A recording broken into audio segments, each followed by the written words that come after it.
الشيطان الرجيم. بسم الله الرحمن الرحيم.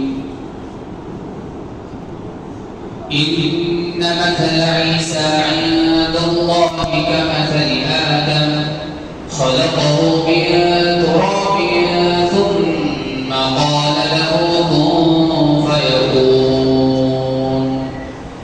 الحق من ربك فلا تكن من الممترين. فمن حاجك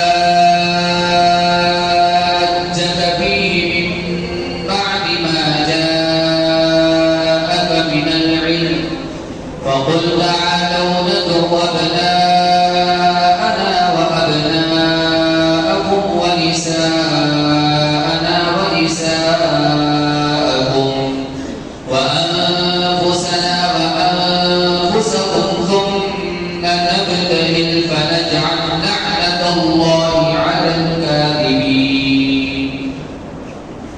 إن هذا لهو القصص الحق وما من إله إلا الله وإن الله لهو العزيز الحكيم. فإن تولوا فإن الله عليم بالمفسدين.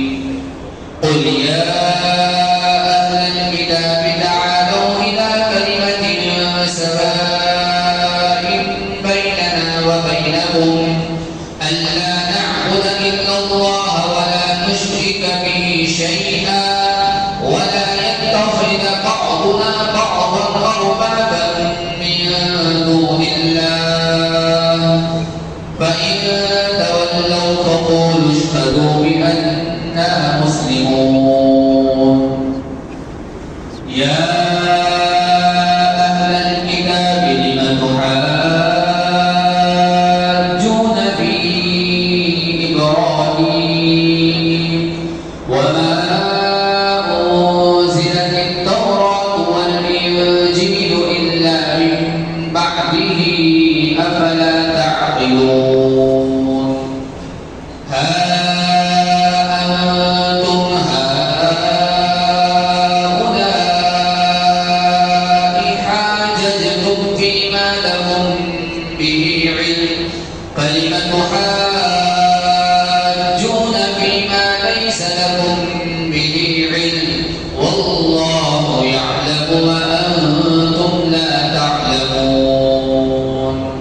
ما كان إبراهيم يهوديا ولا نصرانيا ولكن كان حنيفا مسلما وما كان من المشركين. إن أولى الناس بإبراهيم للذين اتبعوه وهذا النبي والذين آمنوا والله ولي المؤمنين. صدق الله العظيم.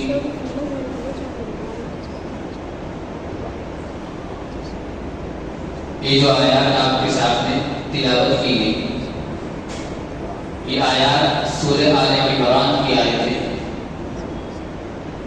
اور یہ آیت نمبر 59 سے آیت نمبر 68 تک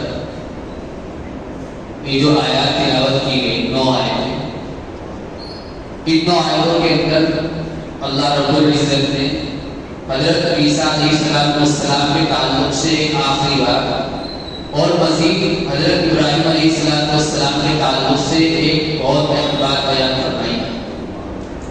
چنانچہ آیتیں چونکہ زیادہ بڑی ہیں اس وجہ سے ترجمہ الگ سے نہیں کیا گیا.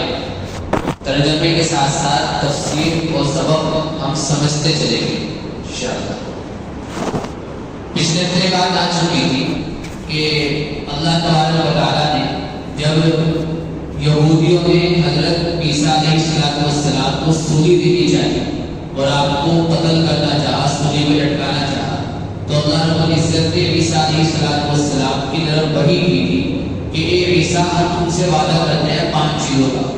نمبر 1 ہم تمہیں صحیح سالم اپنے پاس اٹھا لیں. نمبر 2 ہم تمہیں ایک وقت ایسا آئے گا کہ تمہیں وفات دے گی، یعنی تمہیں موت آئے گی وہی قیامت سے پہلے۔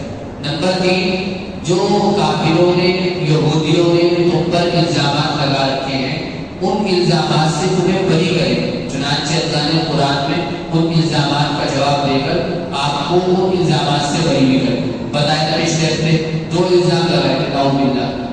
ایک الزام تو یہ لگایا تھا عیسیٰ علیہ السلام پر نعوذ باللہ ثم نعوذ باللہ کہ عیسیٰ اپنے بارے میں خود یہ کہتے ہیں میں خدا ہوں، میری عبادت کرو، نعوذ باللہ۔ حالانکہ کوئی نبی ایسی بات کہہ ہی نہیں سکتا، اللہ نے قرآن اس کا جواب دے دیا، وہ پچھلے ہفتے آپ کے ساتھ عرض کر دیا گیا۔ دوسرا الزام نعوذ باللہ ثم نعوذ باللہ نقل کرتے ہوئے بھی روح کانپتی ہے، یہ کہتے تھے عیسیٰ علیہ السلام کے بارے میں نعوذ باللہ کہ یہ زنا کا لڑکا ہے، یعنی یہ زنا سے پیدا ہوا ہے، نعوذ باللہ۔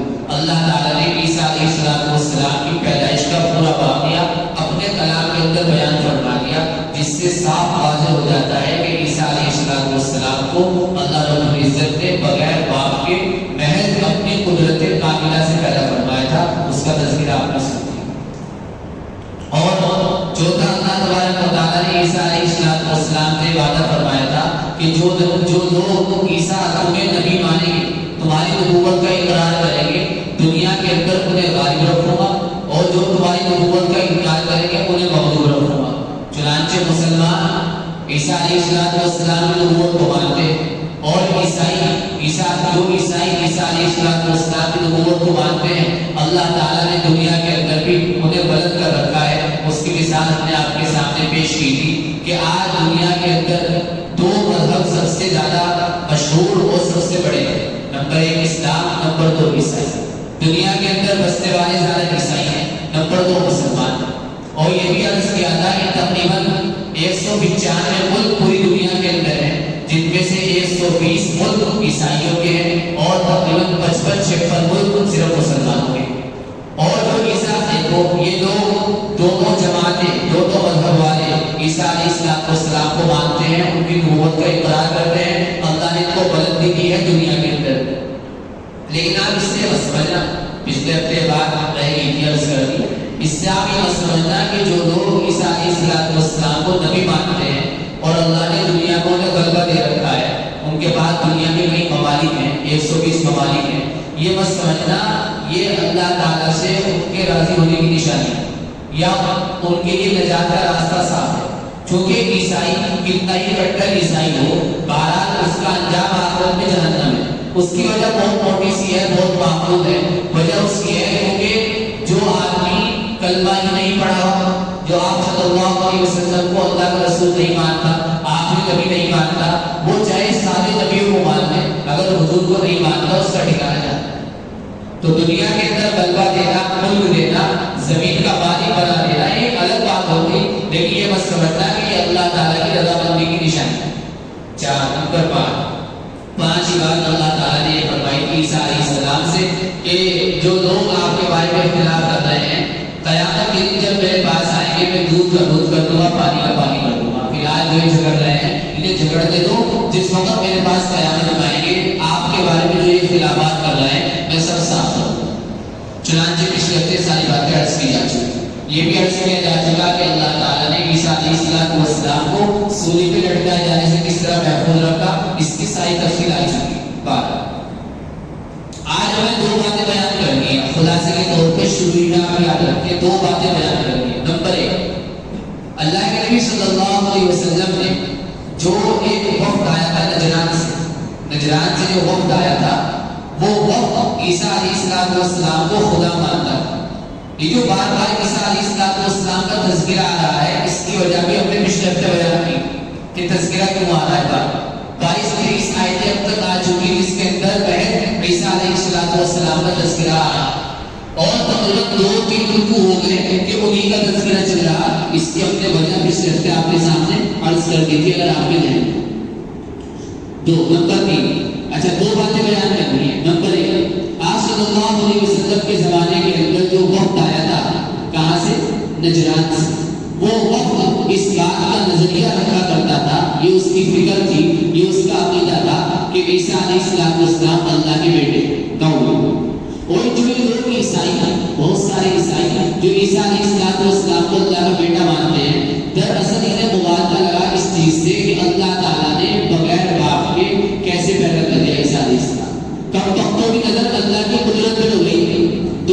سامان کے اندر اور دنیا کے میٹر، دنیا کے مادے کے اندر اور دنیا کی چیزیں کی تو دماغ کے اندر اتنی رچ بس گئی کہ ہر چیز کو اسباب سے جوڑتے ہیں کہ اگر باپ نہیں ہے تو بچہ آ نہیں سکتا، یہ بچہ بغیر باپ کے کیسے آ گیا؟ اس وجہ سے یہ کہنے لگ گیا اس زمانے کے اندر عیسائی کہ جو عیسیٰ علیہ السلام ہے یہ کوئی نبی نہیں ہے، نعوذ باللہ، یہ کوئی عام انسان نہیں ہے، یہ تو اللہ کے بیٹے، یا تو یہ اللہ کے بیٹے ہیں یا خود اللہ ہے۔ کیوں؟ وجہ اس کی ہے کہ اللہ نے بغیر باپ کے کیسے پیدا کیا؟ نعوذ باللہ، یہ کوئی بڑی بات ہے؟ ارے دنیا کے حساب سے تو یہ مشکل ہے، اللہ کے لیے تو کوئی مشکل نہیں ہے، اللہ کے لیے تو سب آسان ہے۔ اللہ بغیر ماں کے پیدا کر دے، بغیر باپ کے پیدا کر دے، آدم علیہ السلام کو پیدا کروا پایا۔ تو لوگ اس بات کا نظریہ رکھا کرتے تھے کہ عیسیٰ علیہ السلام یا تو اللہ کے بیٹے ہیں یا اللہ ہے۔ چنانچہ آپ نے سن لیا حضور اکرم صلی اللہ علیہ وسلم نے اس وفد کو، اس جماعت کو ہر طرح سے سمجھا دیا۔ یہ نہیں اس میں بات بتائی، بات بتانے کے ساتھ ساتھ کہ عیسیٰ اللہ کے بندے ہیں، اللہ کے رسول ہیں، اللہ نے بغیر باپ کے پیدا کیا ہے، اللہ کے بیٹے نہیں ہیں، نہ وہ اللہ ہے۔ اللہ کے نبی صلی اللہ علیہ وسلم نے پورا وضاحت کے ساتھ ان لوگوں کو سمجھا دیا، دلائل دے دیے، ثبوت پیش کر دیے، سب جگہ نے ثبوت پیش کر دیے، لیکن انہوں نے جو آدمی ہٹ درمی ہوتا ہے نا، ہڈی ہوتا ہے، وہ مانتا ہے۔ یہ جو جماعت آئی تھی، وقت آیا تھا، یہ بھی کچھ ہڈی قسم کا تھا، اس نے آپ صلی اللہ علیہ وسلم کی بات عیسیٰ علیہ السلام کے بارے میں ماننی ہی تھی، ہر طرح سے آپ نے سمجھا۔ بس اب اللہ تعالیٰ نے کہا کہ اے نبی، یہ لوگ آپ کی بات مان رہے ہیں، اب آپ ایک کام کرو، انہیں مباہلے کی دعوت دو، مباہلے کی دعوت۔ یہ لفظ آپ کے لیے شاید نیا ہو، مباہلہ، مباہلہ کس کو کہا جاتا ہے؟ بس آج کے سبق میں مباہلے کا بیان، آیتیں زیادہ ہیں، مطلب کم ہے ہمارے حساب سے، یہ تو سمجھ رہے ہیں، پتہ نہیں کتنا مطلب ہوگا، لیکن جو بہرحال آیت کو سامنے رکھ کے باتیں نکل رہی ہیں وہ بہت آسان ہے۔ آپ صلی اللہ علیہ وسلم کو اللہ نے کہا کہ تم نے عیسیٰ علیہ السلام کے بارے میں ہر طرح سے دلائل پیش کر دیے، یہ ماننے کو تیار نہیں ہے، اب تم ان کو مباہلے کی دعوت دو۔ مباہلہ کیا ہوتا ہے وہ سمجھیے آپ۔ مباہلہ یہ ہوتا ہے کہ جو دشمن ہے نجران کا وقت، اس سے کہا گیا کہ بھائی چلو ہم نے سارے دلائل دے دیے، تم مان نہیں گئے، اب ایک کام کرو، تم اپنے گھر والوں کو لے کے آؤ، ہم اپنے گھر والوں کو لے کے آئے، تم اپنے بچوں کو لے کے آؤ، ہم اپنے بچوں کو لے کے آئے، تم اپنی عورتوں کو لے کے آؤ، بیویوں کو لے کے آؤ، ہم اپنی بیویوں کو لے کے آئے، اور آنے کے بعد دونوں ایک جگہ کھڑے ہو رہے، تم سامنے کھڑے ہو جاؤ، ہم اس طرح یہاں پہ کھڑے ہو رہے، اور کھڑے ہونے کے بعد میں یہ کہوں گا، یعنی حضور یہ کہیں گے کہ اللہ اگر میں جھوٹا ہوں جو میں نے عیسیٰ علیہ السلام کے بارے میں فرمایا ہے کہ عیسیٰ اللہ کے بندے ہیں، اللہ کے بیٹے نہیں ہیں، خدا نہیں ہے، اللہ کے رسول ہیں، اگر عیسیٰ علیہ السلام کے بارے میں جو باتیں میں نے بتائی ہیں اگر میں جھوٹا ہوں تو مجھ پر اللہ تعالیٰ کی لعنت ہو۔ حضور یہ کہیں گے کہ اگر میں جھوٹا ہوں اپنی باتوں میں، جو باتیں میں نے پیش کی ہیں، مجھ پر اللہ کی کیا ہو لعنت۔ اور یہ بات کو میں اپنی زبان سے کہوں گا، تم اپنی زبان سے کہیے کہ عیسیٰ علیہ السلام کے بارے میں جو تم نے عقیدے بنا رکھے ہیں، جو تمہاری سوچ ہے، جو تمہارا نظریہ ہے، اپنی زبان سے کہو کہ اگر ہم اس چیز کے اندر جھوٹے ہیں، اگر ہم غلطی پر ہیں تو ہم پر اللہ کی لعنت ہو۔ اب سمجھیے آپ لعنت کسے کہا جاتا ہے؟ لعنت کہا جاتا ہے البعد من اللہ، اللہ کی رحمت سے دور ہو جانے کو لعنت کہا جاتا ہے۔ کہتے ہیں نا تجھ پر اللہ کی لعنت ہو، تو لعنت کا مطلب یعنی تو اللہ کی رحمت سے دور ہو۔ یہ بات یاد رکھنا، کسی بھی مسلمان کو یہ نہیں کہہ سکتے آپ تجھ پر اللہ کی لعنت، یہ درست نہیں ہے، شرعی اعتبار سے یہ جائز نہیں ہوتا۔ وجہ اس کی ہے اللہ کی رحمت سے جو دور ہونے کا مستحق ہے وہ صرف کافر ہے، مسلمان اللہ کی رحمت سے دور ہونے کا مستحق نہیں ہے، بھلے ہی کتنا گناہ گار ہو۔ ہمارے یہاں بہت سے کہتے ہیں جب تجھ پر اللہ کی لعنت، جب اللہ بڑا ہو جب تجھ پر اللہ کی لعنت ہو، کیا دیتے ہیں اس طرح؟ بہت سارے کہتے ہیں۔ عام طور سے جو بہت سے بچوں کو پڑھاتے ہیں اور وہ زیادہ پڑھے لکھے ہوتے نہیں ہیں، ان کی معلومات سطحی ہوتی ہے، سرسری معلومات ہوتی ہے، بچوں کے اوپر غصہ ہو کے کہہ دیتے ہیں دودھ تجھ پر اللہ کی لعنت، دودھ تیرے پر لعنت ہو خدا، کہہ دیتے ہیں اس طرح۔ تو مسلمان کو آپ مخاطب کر کے نہیں کہہ سکتے تجھ پہ اللہ کی لعنت، اور آپ یہ تک نہیں کہہ سکتے کسی کافر کو بھی کہ تجھ پر اللہ کی لعنت ہو، یوگی پر اللہ کی لعنت ہو، مودی پر اللہ کی لعنت ہو، آپ نام لے کے نہیں کہہ سکتے. ہاں کافروں کے بارے میں اگر آپ کو لعنت بھیجنی ہے تو آپ جنرل الفاظ، عمومی الفاظ استعمال کر سکتے ہیں. اس طرح اللہ تعالیٰ کی کافروں پر لعنت. اب کافروں کے جو بھی کافر ہے سب، لیکن نام لے کے نہیں آپ کہہ سکتے کسی کو کہ فلاں شرما جی ہیں تو اللہ کی لعنت ہے. وجہ اس کی ہے کہ آپ وہ ایمان قبول کر آپ ان کو اللہ کی رحمت سے دور کر رہے ہیں. یہ شرعی مسئلہ ہے، اس کو آپ ذہن میں رکھیے گا. اب آپ یہاں سے زیادہ لگا لیجیے کہ کسی کافر کو نام لے کے نہیں کہہ سکتے کہ تجھ پہ اللہ کی لعنت ہو، تو مسلمان کو اللہ کی لعنت کہنا یہ کہاں سے جائے گا؟ سمجھ گیا؟ تو اس کا خیال رکھنا چاہیے. ہاں عمومی الفاظ جس میں کس کو نامزد کر کے نہ کہا جا رہا ہو اس میں آپ کہہ سکتے ہیں اللہ کی لعنت ہو جھوٹوں پر، اللہ کی لعنت ہو کافروں پر، اس طرح کہہ سکتے ہیں نام لینے سے. بہرحال یہاں معاملہ ہے مباہلے کا. آپ نے کہا چلو بھائی آ جاؤ، تم اپنی عورتوں کو لے آؤ، ہم اپنی عورتوں کو لے کے آ رہے ہیں، تم اپنے بچوں کو لے آؤ، ہم اپنے بچوں کو لے کے آ رہے ہیں. اور میدان میں کھڑے ہو کے کہو کہ خدا عیسیٰ علیہ السلام کے بارے میں اگر ہم جھوٹے ہیں جو ہمارے نظریات ہیں ہم پہ اللہ کی لعنت ہو. اور ادھر میں کہوں گا کہ عیسیٰ کے بارے میں جو میں نے بیان کیا ہے اگر میں اس میں جھوٹا ہوں تو اس پر اللہ کی لعنت. اسے کہا جاتا ہے شریعت کی زبان میں مباہلہ. کیا کہتے ہیں؟ مباہلہ کہتے ہیں. تو جب سارے دلائل لے کے آپ صلی اللہ علیہ وسلم نے عیسیٰ علیہ السلام پر اللہ کے بندے ہونے کے سارے دلائل دے دیے، وہ نہیں مانے، اللہ نے کہا تو بس اب آخری دلیل اور آخری بات یہ ہے ان کو مباہلے کی دعوت دے. چنانچہ آپ صلی اللہ علیہ وسلم نے مباہلے کی دعوت دے دی، چیلنج کر دیا مباہلہ. اور آپ اپنے ساتھ اپنی بیٹی حضرت فاطمہ کو لے گئے، چونکہ اس کے اندر بیٹوں کو لاتے ہیں، عورت کو لاتے ہیں، اور ساتھ ساتھ یہ کہتے ہیں جو لعنت صرف میرے پہ نہیں کہ خدا نہ خاطر صرف میں اپنا برا چاہ رہا ہوں اگر میں جھوٹا ہوں. ارے اور بہت میں اپنے بچوں کو لے کے آ گیا، اپنے گھر کے روٹوں کو لے کے آ گیا کہ اگر ہم جھوٹے ہوں گے لعنت صرف مجھ پر ہی نہیں پڑنی، لعنت تو ان پر بھی پڑے گی. چنانچہ آپ حضرت فاطمہ کو لے اور حضرت علی کو لے اور حضرت علی کے دو بیٹے آپ کے نواسے حضرت حسن حضرت حسین ہے، انہیں حضرات حسنین کہا جاتا ہے. حضرات حسنین آپ چاروں کو دیا.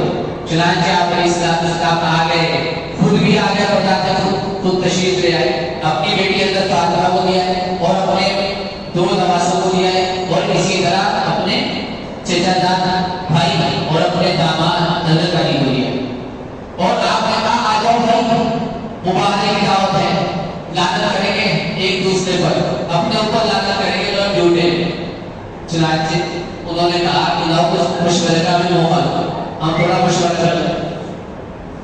اب ظاہر سی بات ہے عقل مند تو ہر مذہب کے اندر ہوتے ہیں، عقل مند طبقہ ہر جماعت کے اندر ہوتا ہے. ان کے جو نجران کا وقت تھا اس کے اندر بھی چند لوگ عقل مند تھے. انہوں نے کہا بات سنو، کہا جا رہے مباہلے کی دعوت قبول نہ کریے.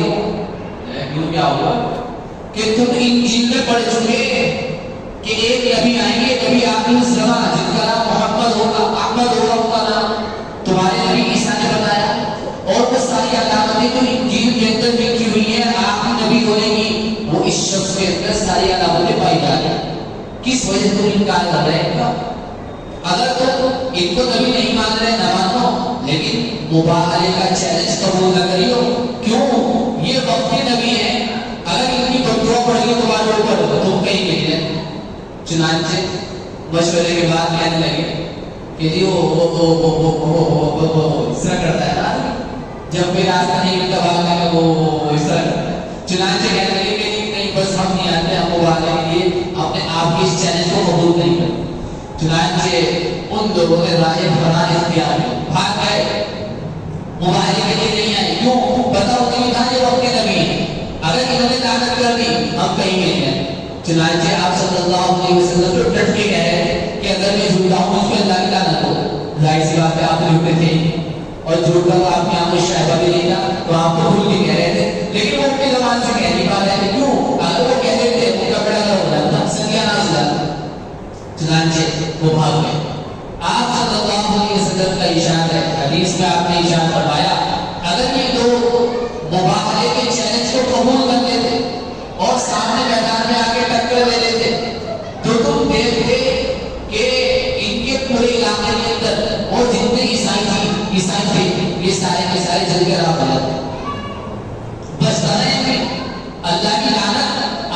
میں منہ سے کہے اور نبی کا مقابلہ کرے تو اللہ کی لعنت اس طرح آتی، سب جگہ آگ لگ جاتی، وہ یہ سارے کے سارے بن جاتے۔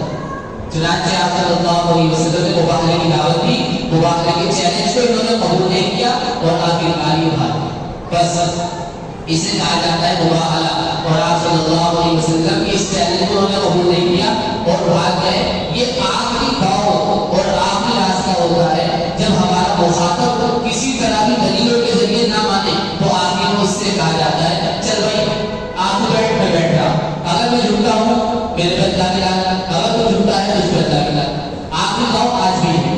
چنانچہ علماء نے لکھا ہے مباہلہ آج بھی جائز ہے، آج بھی مشروع ہے، یعنی آج بھی مباہلہ کیا جا سکتا ہے اور اس کے اثرات بھی ہیں۔ اگر کوئی آدمی جھوٹ موٹ آ کے مباہلہ کر لے گا نا اور لعنت کر لے گا اپنے اوپر خود بخود بیٹا بنا ہو جائے گا، اس کا ستیہ ناش ہو جائے گا۔ بہرحال اسی کو اللہ فرما رہے ہیں۔ ایک بات دوسری بات پوچھو، یہ جو مباہلہ ہوتا ہے نا، ہو سکے آپ نے اس کو اللہ نے کسی کے ساتھ اس کا ہوتا ہے، اس نے کہا اسے مباہلہ کرنا، اگر کوئی مباہلہ کرنا چاہے کر سکے، لیکن ایک بات کو یاد رکھنا مباہلے کے اندر عورتوں کو لانا شرط نہیں ہے، مباہلے کے اندر بچوں کو لانا شرط نہیں ہے۔ اگر آدمی اکیلا بھی آگے مسجد کے اندر اپنے سامنے والی پارٹی سے مباہلہ کرے تب بھی جائز ہے۔ اگر عورتوں کو لے آئے اور بچوں کو لے آئے وہ تو اس لیے ہوتا ہے غالباً کہ میں اپنے بچوں کو لے کے آ رہا، دیکھو میں صرف اپنی ہی فکر نہیں کرتا، اپنے ہی آپ کو میں ہلاکت میں ڈالتا، اگر میں جھوٹا ہوں میں تو اپنے بچوں کو بھی ہلاکت میں ڈالتا۔ سمجھ گئے؟ اسے کہا جاتا ہے مباہلہ۔ ایک بات اور سمجھ، اللہ نے عیسیٰ علیہ السلام کے بارے میں ایک بات اور فرمائی، یہ تو کم وقت فالتو کی باتیں بتا رہے ہیں۔ ارے عیسیٰ کو اگر ہم نے بغیر باپ کی پیدا کر دیا کیا ہو گیا؟ ان مثل عیسیٰ، عیسیٰ کی مثال اللہ کے یہاں کا مثل آدم، آدم کی طرح ہے۔ کس طرح؟ خلقہ من تراب، آدم کو مٹی سے پیدا کیا، ثم قال له کن، پھر ہم نے آدم سے کہا کن ہو جائے انسان بن جا، فیکون وہ ہو گئے۔ تو جس طرح ہم نے ان کو بغیر باپ کے اپنے حکم سے پیدا کیا، ایسے ہی اپنے عیسیٰ کو بھی بغیر باپ کے اپنے حکم سے پیدا کیا۔ ایک تو بات دنیا کے اندر کوئی ایسی مثال ہوئی نہیں جو تم لے کے ڈبرا پھینک لیں، ارے تم تو عیسیٰ علیہ السلام کو لے کے موبائل میں پڑھ رہے، آپ ان کی تو اما بھی تھی اور آدم علیہ السلام کی تو نہ اما تھی نہ ابا تھی۔ اتنا مسئلہ عیسیٰ کی مثال تو آدم کی طرح ہے، آپ بھی یاد رکھنا عیسیٰ ایسے ہیں جیسے آدم، جیسے ان کو بغیر ماں باپ کی پیدا کیا ایسے ہی کو بغیر باپ کے پیدا کیا۔ اور عیسیٰ علیہ السلام کو اگر دیکھا جائے اللہ نے جو آخری میں بھیجا ہے، ان کے اندر بھی ان کو بھیجنے کی حکمت کیا ہے، ان کے تذکیر کا تذکرہ تفصیل کے ساتھ نہیں ہوا، اس کی حکمت کیا ہے، یہ تو ہم نے پچھلے ہفتے بیان کر دی تھی آپ کے سامنے۔ ایک بات کو سنیے آپ، عیسیٰ علیہ السلام کو اگر دیکھا جائے یہ اللہ کی قدرت کی نشانی ہے۔ عیسیٰ علیہ السلام کس طرح بغیر باپ کے پیدا کر دیا، اللہ کی قدرت کا لوگوں کو معلوم ہوا۔ نمبر 2، آپ صلی اللہ علیہ وسلم کو ایک چیز ہوئی کہ آپ مسجد بیت اللہ سے مسجد اقصیٰ گئے تھے اور مسجد اقصیٰ سے کہاں گئے تھے؟ ساتویں آسمان، اس کو کیا کہا جاتا ہے؟ معراج۔ آپ کو معراج ہوئی، اب جب آپ کو معراج ہوئی بہت سارے کافروں نے جھٹلایا کہ نہیں جی ایسا کہاں ہو سکے، حضور زمین پہ سے آسمان پہ چلے جائیں، آسمان پہ تو کوئی جا نہیں سکتا۔ اگر دیکھا جائے آپ صلی اللہ علیہ وسلم کی معراج کی تصدیق کرنے کے لیے حضرت عیسیٰ علیہ السلام کافی ہے۔ کافر جو کوئی اعتراض کر رہے ہو کہ آسمان پہ کوئی جا نہیں سکتا، عیسیٰ علیہ السلام کو دیکھو کہاں گئے ہیں؟ آسمان پہ گئے۔ اللہ نے کہا کہ بل رفعہ اللہ الیہ، عیسیٰ کو اللہ اٹھا دیا، آسمان کو اٹھا دیا۔ تو آپ یہ مسئلہ تو آسمان پہ کوئی جا نہیں سکتا، اس کی مثال موجود ہے کون؟ عیسیٰ، وہ آسمان پہ گئے۔ جب عیسیٰ جا سکے تو محمد صلی اللہ علیہ وسلم تو تمام نبیوں کے سردار ہیں، وہ بھی نہیں جا سکتے۔ اب کوئی کہنے لگے نہیں عیسیٰ علیہ السلام گئے تو وہاں سے نہیں آئے، تو آسمان پہ سے اوہ سب کے ابا ہے کون؟ آدم علیہ السلام۔ کہاں سے آئے تھے؟ ارے جنت میں رہا کرتے تھے، کہاں رہا کرتے تھے؟ جنت میں۔ آسمان پہ تھے آدم علیہ السلام اور اللہ تعالیٰ نے آدم علیہ السلام کو آسمان سے کہاں اتارا؟ تو آپ صلی اللہ علیہ وسلم کی معراج سے پہلے بھی آسمان کا آنا جانا چلا آ رہا ہے۔ آدم آئے، عیسیٰ گئے۔ تو جب آدم آ سکے اور عیسیٰ جا سکے، محمد صلی اللہ وسلم ساتویں آسمان پر آنا جانا کیسے کر سکتے؟ تو اس اعتبار سے اگر دیکھا جائے آپ صلی اللہ علیہ وسلم کے معراج کے واقعے کی تصدیق کن کے واقعے سے ہوتی ہے؟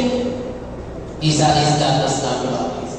پارا اللہ فرماتے ہیں اے نبی ہم تمہارے پاس ہمارے رب کی طرف سے آ گئے، یعنی عیسیٰ علیہ السلام کے بارے میں اللہ نے دودھ کا دودھ کر دیا اور پانی کا پانی کر دیا۔ فلا تکن من الممترین، اب ان کے بارے میں شک نہ کرنا۔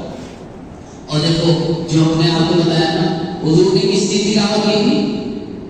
مباہلے کی۔ اس طریقے سے قرآن میں فمن حاجک فیہ، اے نبی یہ ساری دلیلیں آنے کے بعد جو تم سے جھگڑا کرے عیسیٰ کے بارے میں، اگر کوئی اب بھی نہ مانے فقل، تو آپ ان کو کہہ دو تعالوا آؤ ندعو ابناءنا، ہم اپنے بیٹوں کو بلا لیں، وابناءکم تم اپنے بیٹوں کو بلا لو، ہم اپنی عورتوں کو بلا لیں، تم اپنی عورتوں کو بلا لو، ہم اپنے لوگوں کو بلا لیں، تم اپنے لوگوں کو بلا لو، ہم بلا جائیں، ثم نبتہل، پھر ہم گڑ گڑائیں، فنجعل لعنۃ اللہ علی الکاذبین، اور ہم جھوٹوں پر اللہ کی لعنت بھیجیں۔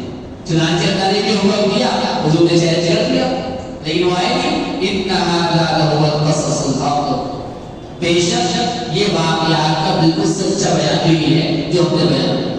عیسیٰ علیہ السلام کے بارے میں اس نظریے کے علاوہ کوئی بھی آدمی نظریہ پیش کرتا ہے وہ سب غلط ہے، اور عیسیٰ اللہ نہیں ہے، وما من الہ الا اللہ، اللہ کے سوا کوئی معبود نہیں، عیسیٰ بھی اللہ نہیں ہے، وما من الہ الا اللہ، اللہ کے سوا کوئی معبود نہیں ہے۔ ارے اللہ تو ایسا ہے جس کا اقتدار، جس کی حکومت بھی کامل و مکمل ہے اور جس کی حکمت بھی کامل و مکمل ہے۔ اب دیکھو آپ ثبوت بھی دیتے، اور آخری ہتھکڑا جو تھا، آخری حربہ جو تھا وہ بھی استعمال کر کے کیا کس چیز کی دعوت؟ مباہلے کی دعوت، وہ بھی دیتے۔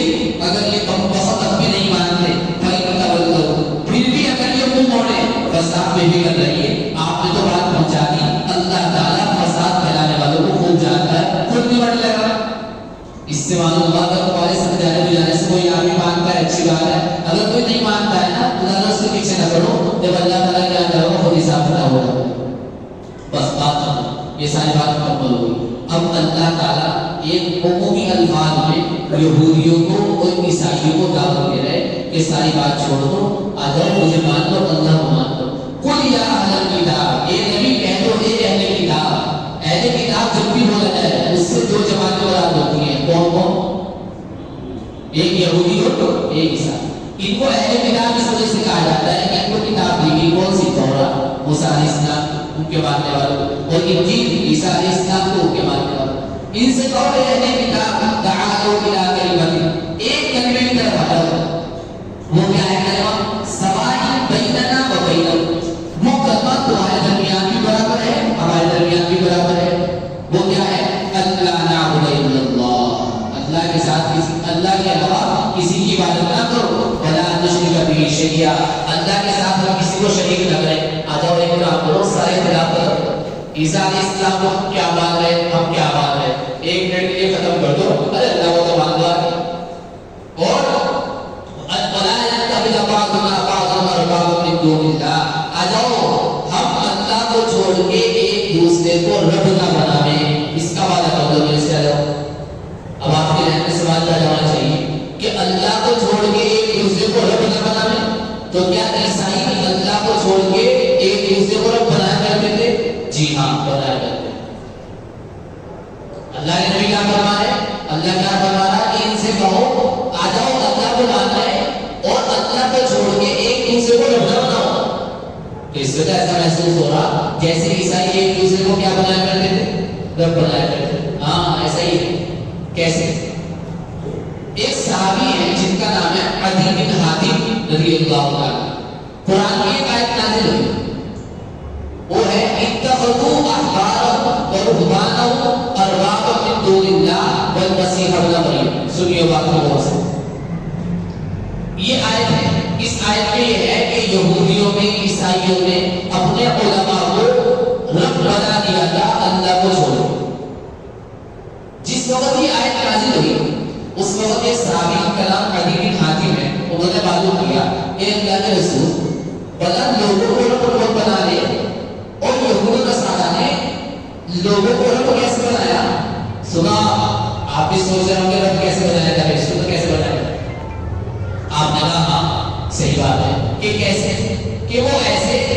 عیسائیوں کا یہودیوں کا معاملہ یہ تھا کسی بھی چیز کے حلال اور حرام کرنے کا اختیار کس کو ہے؟ اللہ تعالیٰ کو. کوئی بھی چیز ہو اللہ نے جو حلال کی چیز وہ حلال ہے اور اللہ تعالیٰ نے جو چیزیں حرام کی وہ تو حلال اور حرام کرنے کا اختیار کس کو ہے؟ بہت سے اللہ تعالیٰ. کسی عالم کو حلال و حرام کرنے کا اختیار ہے.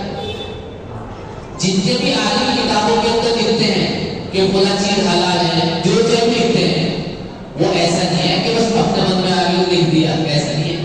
جتنے بھی عالم لکھتے ہیں, جتنے بڑے بڑے علماء, فقہاء, محدثین, بڑے بڑے مجتہدین, بڑے بڑے امام جتنی باتیں لکھتے ہیں صرف وہ باتیں لکھتے ہیں جن کا ذکر قرآن میں ہوتا ہے یا حدیث میں ہوتا ہے. اپنی طرف سے کوئی نہیں لکھتا.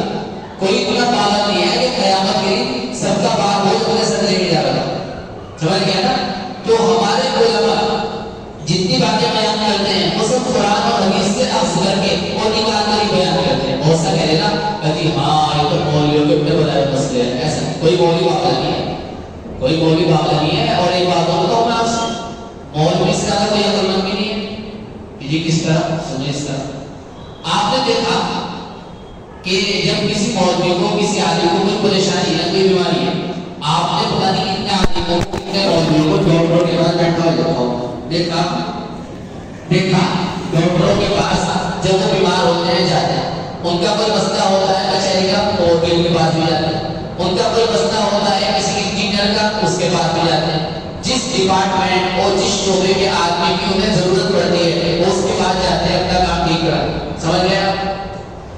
آپ نے کبھی دیکھا الا ماشاءاللہ اکا دکا کتنی بھی نہیں آتا. آپ نے کبھی نہیں دیکھا ہوگا کسی ڈاکٹر کو, وقت کے ماہر ڈاکٹر کو کسی عالم کے پاس بیٹھے ہوئے اپنے مسائل کو سلجھانے کے واسطے. آپ نے کبھی نہیں دیکھا ہوگا کسی ماہر انجینئر کو, کسی ماہر وکیل کو جو کسی عالم کے پاس بیٹھا اور اپنے نظریات, اپنی فکریات, اپنی زندگی کی الجھنیں, یہ شریعت کے مسائل اس کے سامنے پیش کر رہا ہو کہ مجھے اس کا حل ہوگا. دیکھا آپ نے اکا دکا آپ نے دیکھ جاؤ ورنہ آپ نے دیکھا. یہ اس کی عقل مندی کی نشانی آ رہی ہے کہ وہ جس طرح اپنے دینی مسائل اور اپنی جہالت کی بیماریاں قرآن حدیث سے دور کرتا ہے, اسی طرح دنیاوی معاملات کے اندر اگر اسے کوئی ضرورت پیش آتی ہے کسی ڈاکٹر کی, وہاں جانے سے وہ ہچکچاتا ہے. اسے کسی وکیل کی ضرورت پیش آئے گی, وکیل کے پاس جانے سے وہ ہچکچانا نہیں, وہ اپنا کام نکالے. اور اسی طرح کسی انجینئر کی اگر اس کو ضرورت پڑتی ہے وہ اس کے پاس جائے گا, اپنے آپ کو محتاج ثابت کرے گا, ضرورت مند ثابت کرے گا, اس سے اپنا کام نکل جائے گا. یہ اس کی عقل مندی کی نشانی ہے کہ آخرت تو یہ درست کر رہا قرآن اور حدیث سے, اور دنیا درست کر رہا اس کے پاس جاتا. یہ عقل مند آدمی ہے. اور آپ ڈاکٹر کو دیکھو, انجینئر کو دیکھو, آپ بڑے سے بڑے وکیل بیرسٹر کو دیکھو, سارے کام کرے گا, دنیا کی ساری فکر کرے گا. کبھی اپنی دین کو درست کرنے کے لیے اور اپنی دین کی پریشانی کو دور کرنے کے لیے آپ کو کبھی کسی عالم کے پاس بیٹھا ہوا نظر آئے گا؟ نہیں. اب بتاؤ کہ دونوں میں سے عقل مند کون ہو؟ یہ عقل مند, یہ اپنی آخرت بھی صحیح کر رہا اور اپنی دنیا بھی صحیح کر رہا. وہ اپنی میں کہہ کر اپنی آخرت درست کر رہا, اسے برباد. اسی وجہ سے کہہ رہا ہوں کہ کوئی عالم پاگل نہیں ہے, کوئی عالم پاگل نہیں ہے کہ خدا کا آسرا ہو باللہ وہ اپنی طرف سے مسئلہ بتا رہا ہے کچھ بھی گڑ جائے گا. ایسا نہیں, اکا دکا بھی گڑ نہیں آتا. جتنے مسائل آپ کے سامنے بیان نہیں جاتے, حتیٰ کہ جتنی تفسیر ہم آپ کے سامنے کرتے ہیں, یہ جو تفسیر ہم آپ کے سامنے کرتے ہیں یہ بھی ایسا نہیں کہ ہم یہاں بیٹھ کے اور کر دی نہیں. یہ ساری تفسیر جو ہم آپ کو بتا رہے ہیں سبھی کتابوں کے اندر لکھی ہوئی ہے, اور قرآن سے, حدیث سے, صحابہ سے, تابعین سے, تبع تابعین سے یہ ساری تفسیر آیتوں کی باقاعدہ لکھی ہوئی ہے. کوئی اتنا پاگل نہیں ہے کہ دین کے معاملے کے اندر اپنی رائے پیش کر کے قیامت کے دن سب کا بڑا بول اپنے سر چلے گا. یہ تو حکومت کی عقل مند آدمی ہے. چنانچہ حضرت تھانوی رحمۃ اللہ علیہ کے بارے میں لکھا ہے, حضرت مولانا حکیم الامت اشرف علی تھانوی رحمۃ اللہ علیہ کو جب کوئی ضرورت پیش آیا کرتی تھی, بہرحال اس زمانے کے اندر آپ کا ڈنکا تھا, آج بھی ڈنکا ہے, تو اگر آپ کو حکیم کی ضرورت پیش آیا کرتی تھی آپ حکیم کے پاس جایا کرتے. تو ایک مرتبہ حکیم کے پاس گئے, وہ بڑا شرمندہ ہوا, اس نے کہا حضرت آپ مجھے شرمندہ نہ کیا کیجیے, آپ میرے پاس نہ آئے کیجیے, مجھے بلا لیا کیجیے. کتنا شریعت کا حکم یہ ہے کہ جو آدمی ضرورت مند ہو اس کو جانا چاہیے. یہ نہیں کہ جس کی ضرورت ہے آپ اس کو بلا. ہمیشہ پیاسا کنویں کے پاس جاتا ہے, کنواں پیاسے کے پاس چل کے نہیں آتا, تو مجھے آپ کی ضرورت ہے, میں آپ کے پاس چل کے آؤں. یہ تھے ہمارے کافی ہمارے کہ ضرورت کو نہیں محسوس کیا بات، یہ تو بیچ میں بات آ گئی. تو بتانا نہیں چاہ رہا کہ جتنے مسائل آپ سنتے ہیں، جتنی تفسیر آپ سنتے ہیں، بشر کے لیے بتانے والا صحیح آدمی ہو وہ آپ کو قرآن و حدیث کی بات بتائے. چنانچہ آپ صلی اللہ علیہ وسلم سے جو انہوں نے سوال کیا عدی بن حاتم نے، اے اللہ کے رسول، اللہ کو چھوڑ کے لوگوں کو رب کون بنا سکے؟ اللہ کے نبی نے کہا کوئی مشکل بات نہیں ہے. ایسا ہوتا تھا کہ کیا کہ ایسا ہوتا تھا عیسائی اور یہودی جو ان کے علماء ہوتے، ان کے علماء بھی ایسے بدبخت تھے اور ان کے علماء بھی ایسے کمبخت اور پیسوں کے پجاری تھے. پیسوں کے پجاری کے اوپر ایک واقعہ آتا ہے.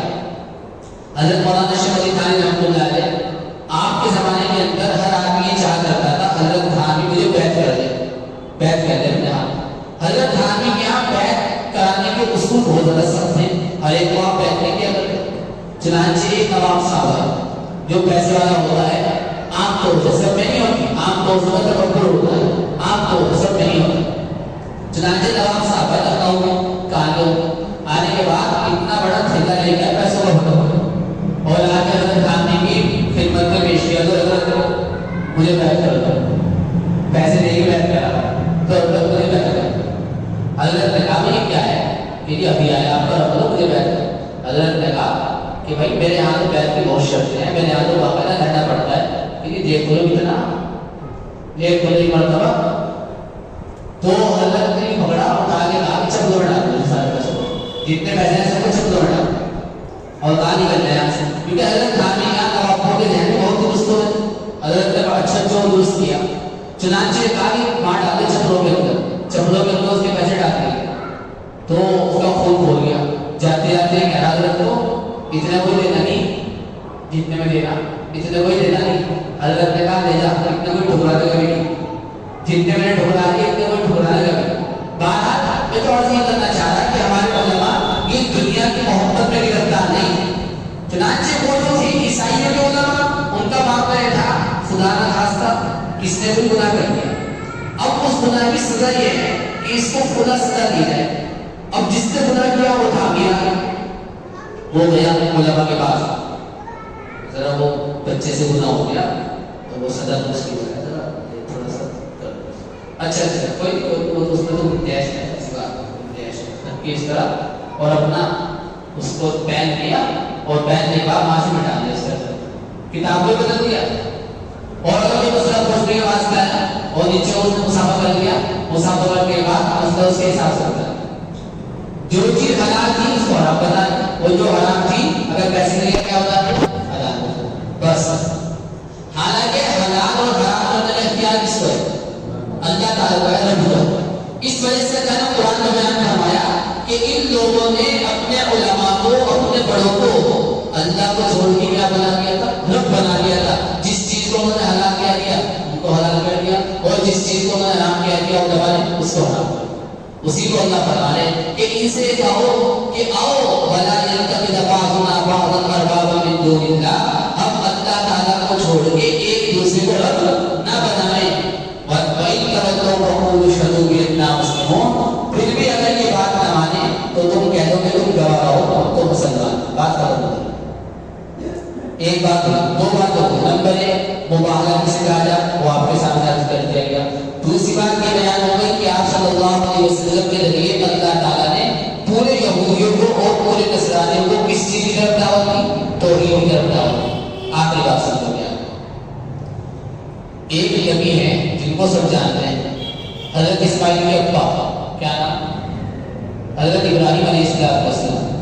حضرت ابراہیم ایک ایسے نبی ہیں کہ چاہے یہودی ہو، چاہے عیسائی ہو، چاہے مکہ کے کافر ہو، چاہے دنیا کے مشرک ہو، سب حضرت ابراہیم علیہ السلام کی نبوت پر سب متفق تھے، سب ان کو اللہ کا نبی مانا کرتے تھے اور سب ان کی شخصیت کو جو ہے تسلیم کیا کرتے.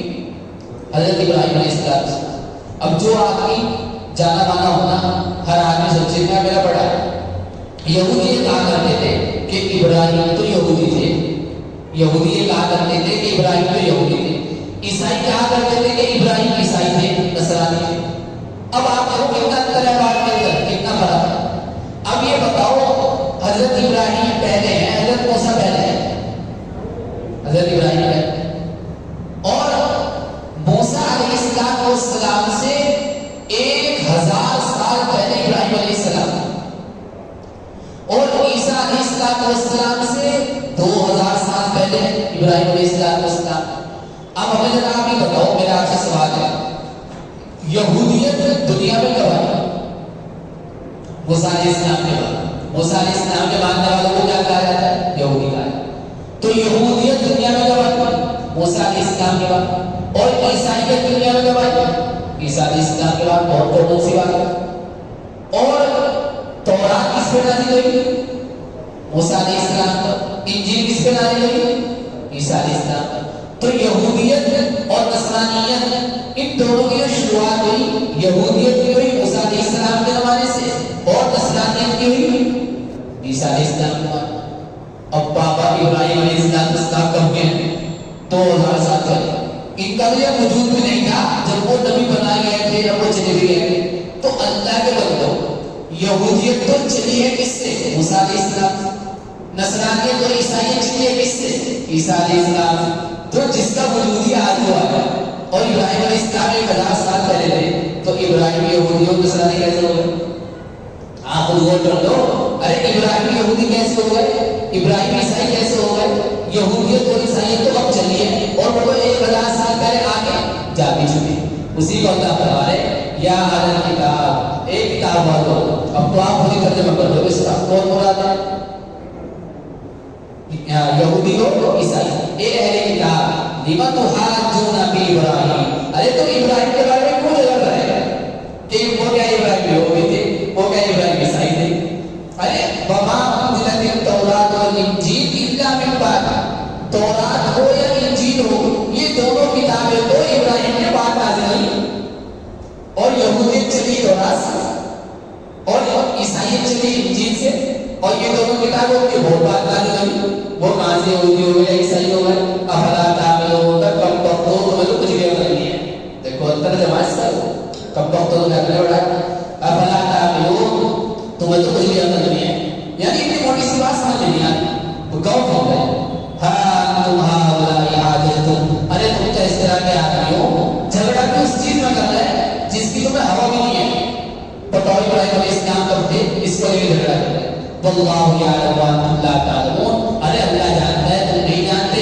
اور رہی بات ابراہیم کی، سنو اب تو شاید آپ اس بچہ ہو جائے گا، سنو، ما کان ابراہیم یہودیا ولا نصرانیا، ما کان ابراہیم یہودی، ابراہیم نہ تو یہودی تھے، ولا نصرانیا، اور نہ نصرانی، نہ یہودی تھے نہ نصرانی تھے، ولکن کان حنیفا مسلما، ابراہیم تو سیدھے سادے مسلمان تھے، وہ تو اللہ کو ماننے والے تھے، تابعداری کرنے والے تھے۔ وما کان من المشرکین، ابراہیم مشرک نہیں تھے۔ اب میں آپ سے سوال کروں گا، جواب آپ دو۔